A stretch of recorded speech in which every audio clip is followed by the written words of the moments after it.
काशीपुर देखने में बहुत सुंदर गांव था, लेकिन जैसे ही रात होती पूरा गांव डर में डूब जाता था। लोग अंधेरा होने से पहले अपने घरों के दरवाजे बंद कर देते थे, क्योंकि रात के अंधेरे में एक आवाज पूरे गांव में गूंजती थी। आइसक्रीम ले लो, ठंडी ठंडी आइसक्रीम ले लो।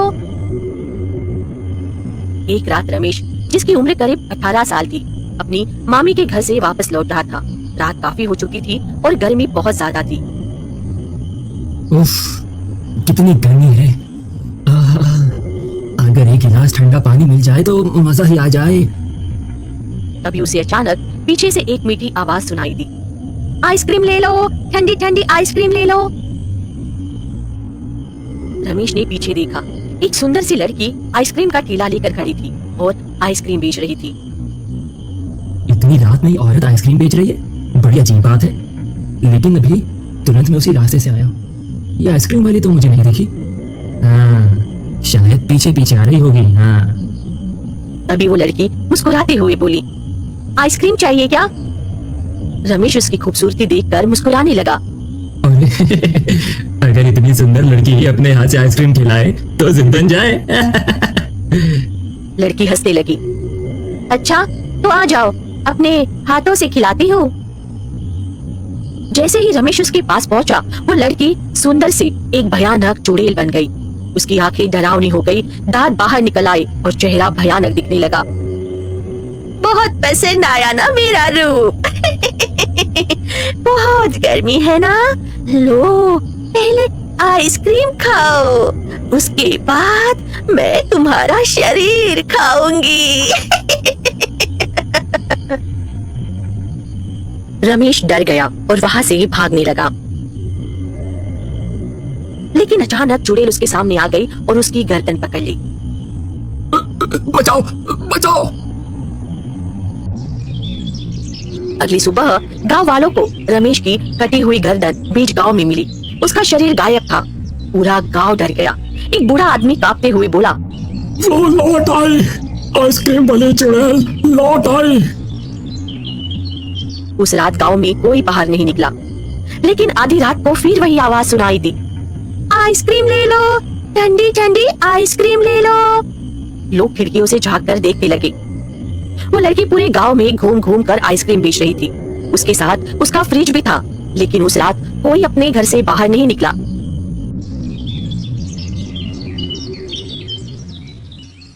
अगली सुबह नाथू नाम का आदमी अपनी पत्नी से बोला, सुनती हो, बहुत गर्मी है, आज आइसक्रीम खाने का बड़ा मन कर रहा है।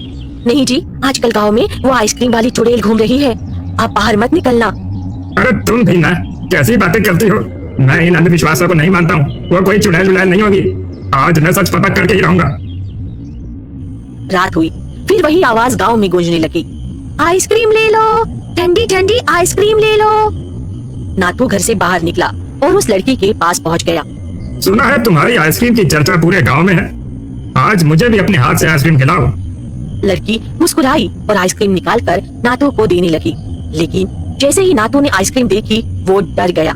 आइसक्रीम में एक कटी हुई इंसान की उंगली थी। तभी लड़की डरावनी चुड़ैल बन गई। खा लो इंसानों वाली आइसक्रीम। अगली सुबह गांव के बीच में उसकी भी कटी हुई गर्दन मिली। अब काशीपुर गांव में रोज मौतें होने लगी। गांव वाले डर के मारे रात होते ही अपने घरों के दरवाजे बंद कर लेते।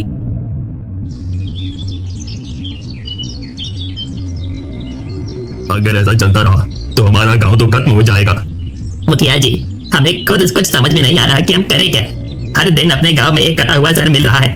अभी गर्मी का पूरा महीना बाकी है। अभी तो पता नहीं वो चुड़ैल कितने दिन आइसक्रीम बेचेगी।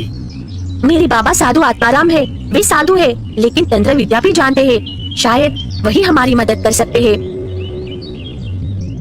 साधु आत्माराम को बुलाया गया। उन्होंने अपनी आंखें बंद की और बोले, ये कोई साधारण आत्मा नहीं है। इसकी मौत अधूरी है और बदले की आग इसे वापस लाई है। कुछ देर बाद वही आवाज सुनाई दी। आइसक्रीम ले लो, ठंडी ठंडी आइसक्रीम ले लो। थोड़ी ही देर में चुड़ैल वहां आ गई। कौन है जो मुझे बुलाने की हिम्मत कर रहा है? तू कौन है? साधु आत्माराम मंत्र पढ़ते रहे। धीरे धीरे चुड़ैल के शरीर पर काले निशान पड़ने लगे। अब चुड़ैल कमजोर होने लगी। रुको, मैं बताती हूँ, रुको। सच बता, कौन है? मेरा नाम मोहिनी था। मैं दिन में इसी गांव में आइसक्रीम बेचती थी, लेकिन जल्दी अमीर बनने के लालच में रात को काला जादू करके लोगों के घरों से पैसे चुराती थी। जब गांव वालों को पता चला, उन्होंने मुझे पकड़ लिया और जिंदा जला दिया। मरते समय मैंने कसम खाई थी कि मैं वापस आऊंगी और इस गांव को खत्म कर दूंगी। तेरे साथ गलत हुआ है, लेकिन तूने भी गलत रास्ता चुना था। अब निर्दोष लोगों को मारना बंद कर। चुड़ैल जोर जोर से हंसने लगी।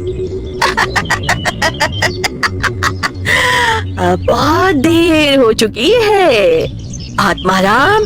तेरी भलाई इसी में है कि तू भी अपनी जान बचाकर वापस चला जा। मैं सबको खत्म कर दूंगी। आत्माराम ने मंत्र पढ़ना जारी रखा। फ्रिज लगा और चुड़ैल जोर जोर से चीखने लगी। मेरा फ्रिज! आत्माराम, मैं वापस आऊंगी। इस गांव को मैं नर्क बना दूंगी। उस रात के बाद फिर कभी काशीपुर में वो आवाज नहीं सुनाई दी। लेकिन कहते हैं अमावस की रात आज भी कभी कभी दूर से एक आवाज सुनाई देती है। आइसक्रीम ले लो, ठंडी ठंडी आइसक्रीम ले लो।